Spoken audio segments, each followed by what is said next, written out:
Hello, I'm just home from the Highland Trail 550 bikepacking race up in Scotland. This is the Mason Raw bike that I used for the event. So in this video, I'm going to show you my kit, show you what worked, and maybe a few improvements if I was to do it again. So as I said, this is the Mason Raw. So this is Mason's steel mountain bike hardtail. It's did actually tubing, so custom Italian tubing.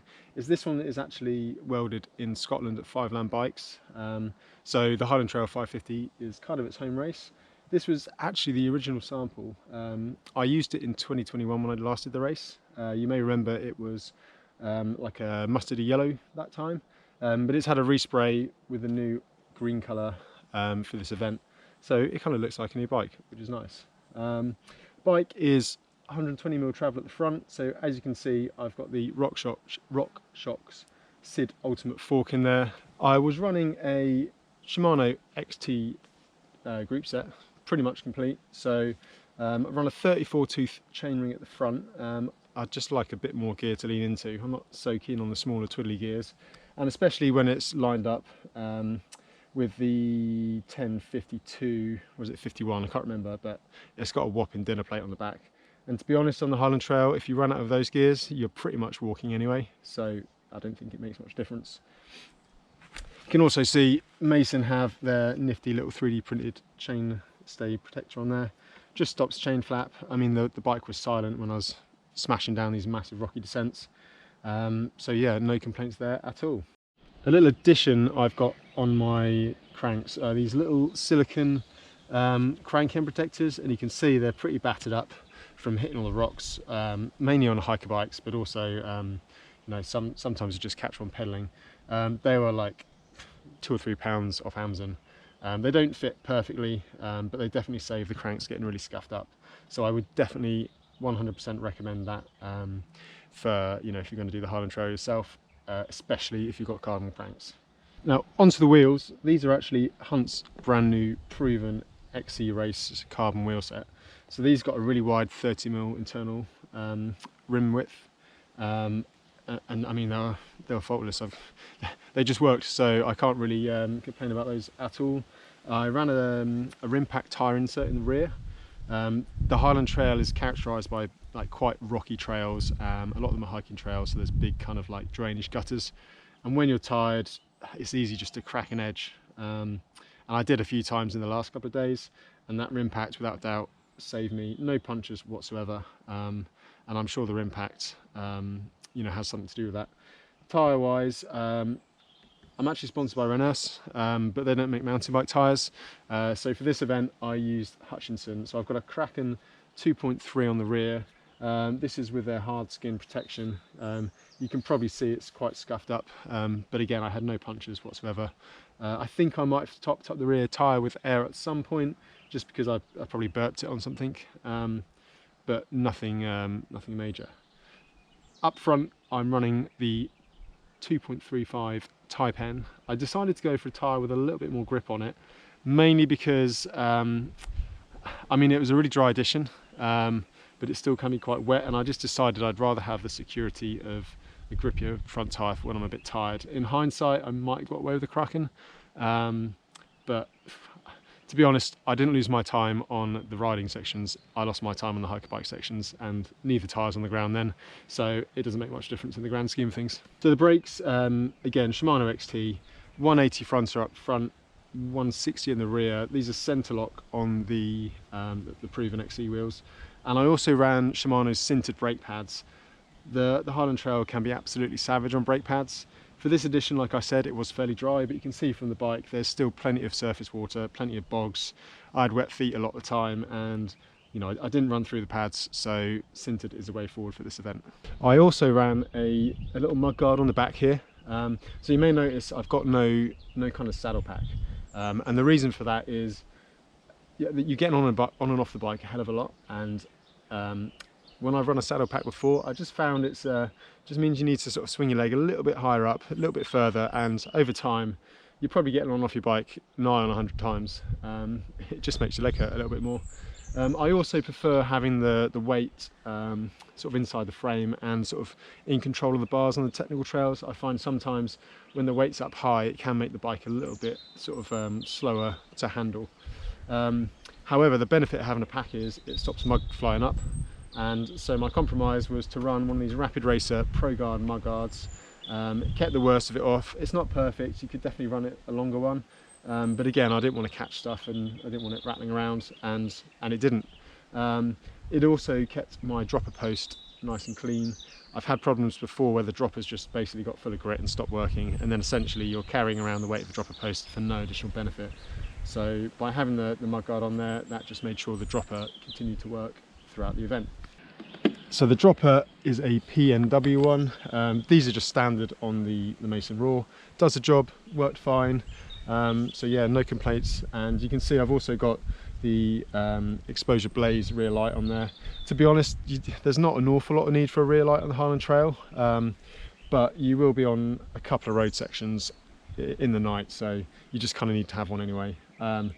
These are really reliable, had it for years, loads of run time, really bright, so yeah, does the job. I also ran an Ergon SR all-road course saddle. To be honest, I only just fitted it before the event. I've just been struggling a bit with saddles recently for some reason. The ones I've always used are kind of getting worn out and are unavailable, so I've been trying a few different ones. These, I mean, I can't complain, very comfy, no saddle sores, so I would recommend those.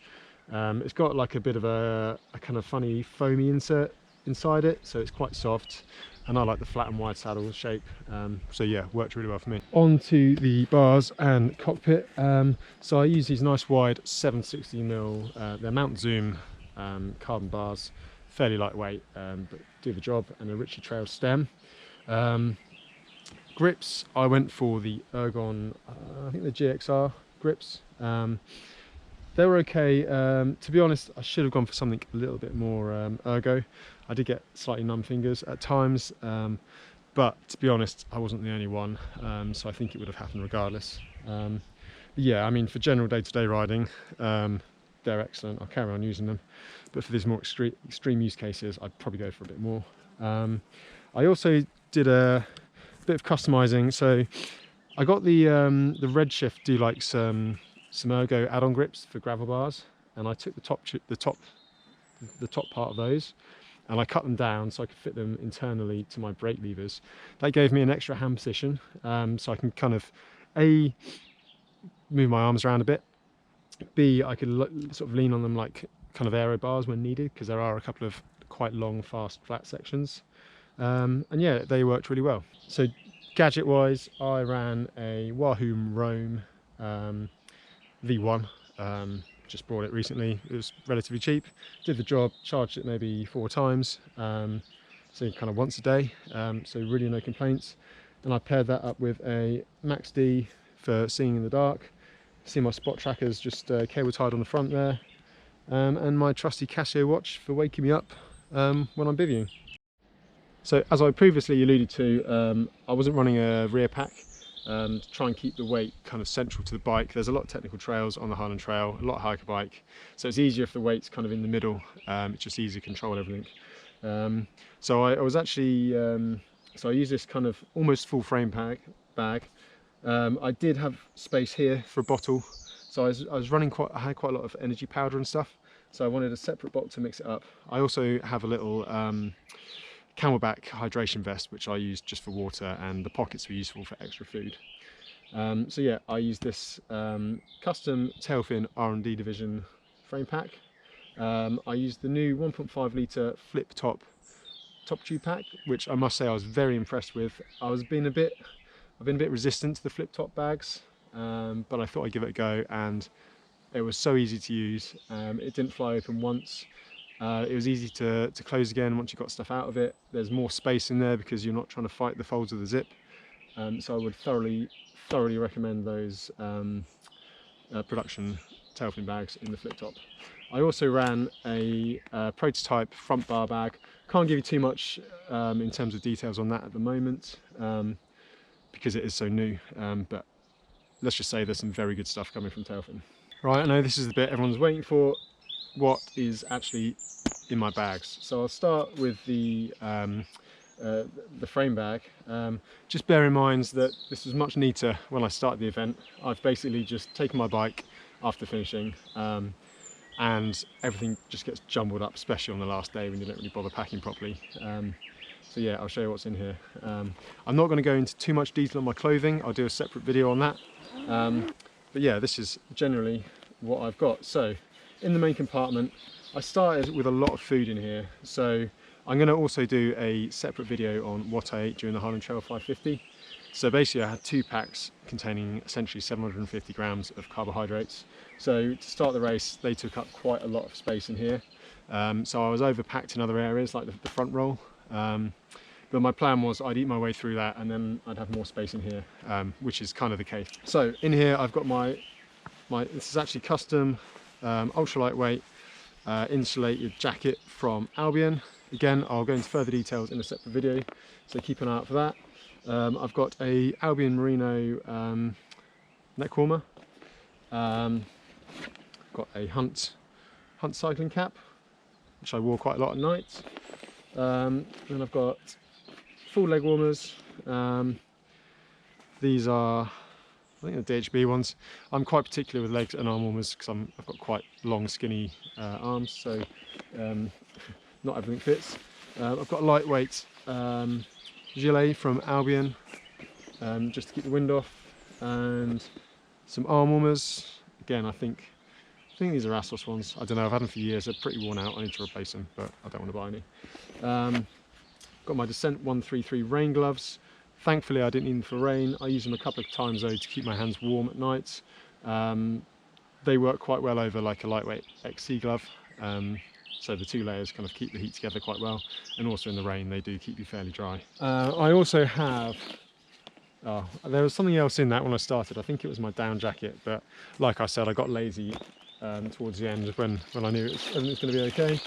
There's the remnants of one of my packs of energy powder, which a gel burst in there. As you can see, I put them in like grouped them in plastic bags, and I'm very thankful now because that is quite disgusting.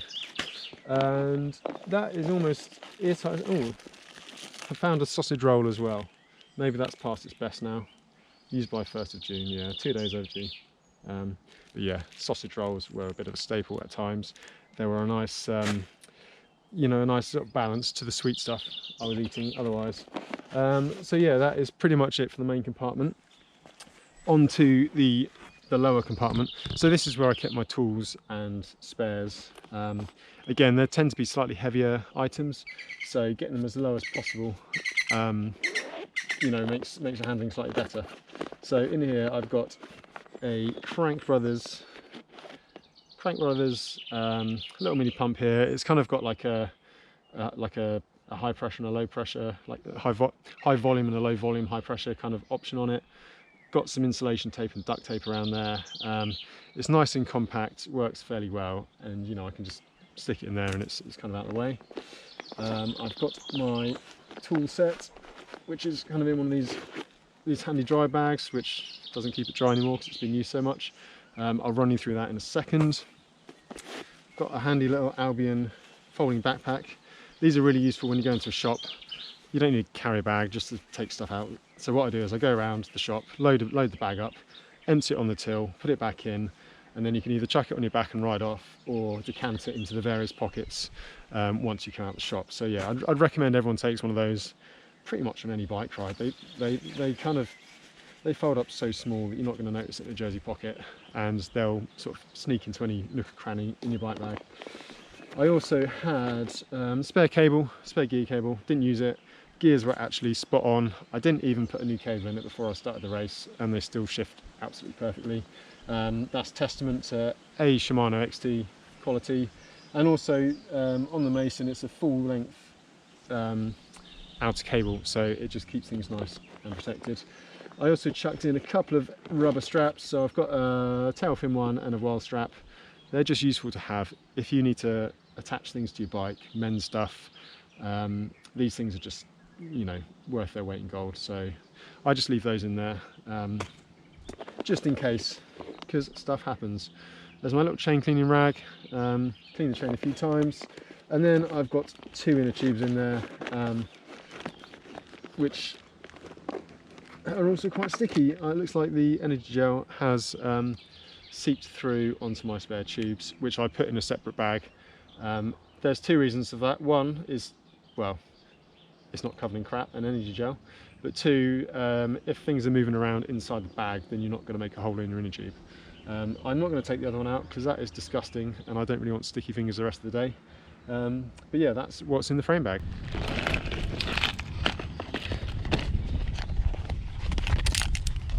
So I'll just give you a quick run through of the items I have in my little toolkit there. So spare valve, very important. It's easy just to like knock a valve with a rock. Got my wolf tooth components, chain link tools with spare chain links, 12 speed for a 12 speed chain.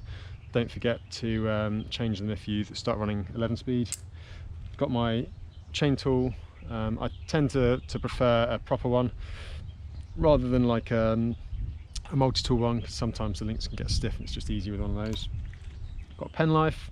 This has done all my races pretty much ever. I think I got it when I was in the Scouts when I was like 10 or something like that, so that's been with me a very long time. Got a nice little Leatherman, so the pliers are very useful. There's tweezers and things on there. I ended up using the tweezers, got a few ticks, had to pull those off, and there's a little kind of nail file, things like that, very useful.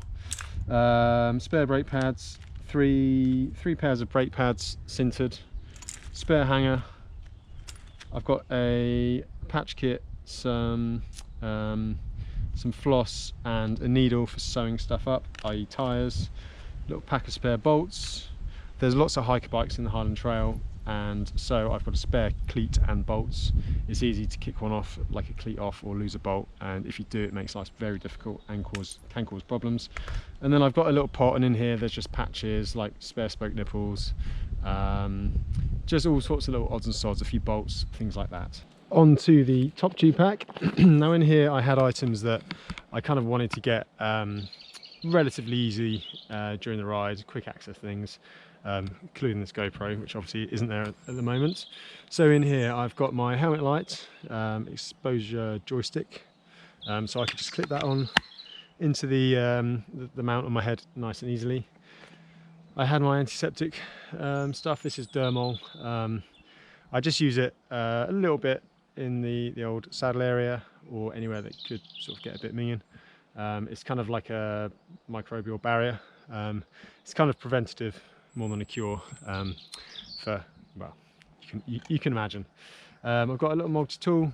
I kept this to hand in the top tube pack rather than in the frame pack, just because it's less faff. If you need to just do a bolt up or something, or get something easily, it's easier in the top tube pack than going through the frame bag.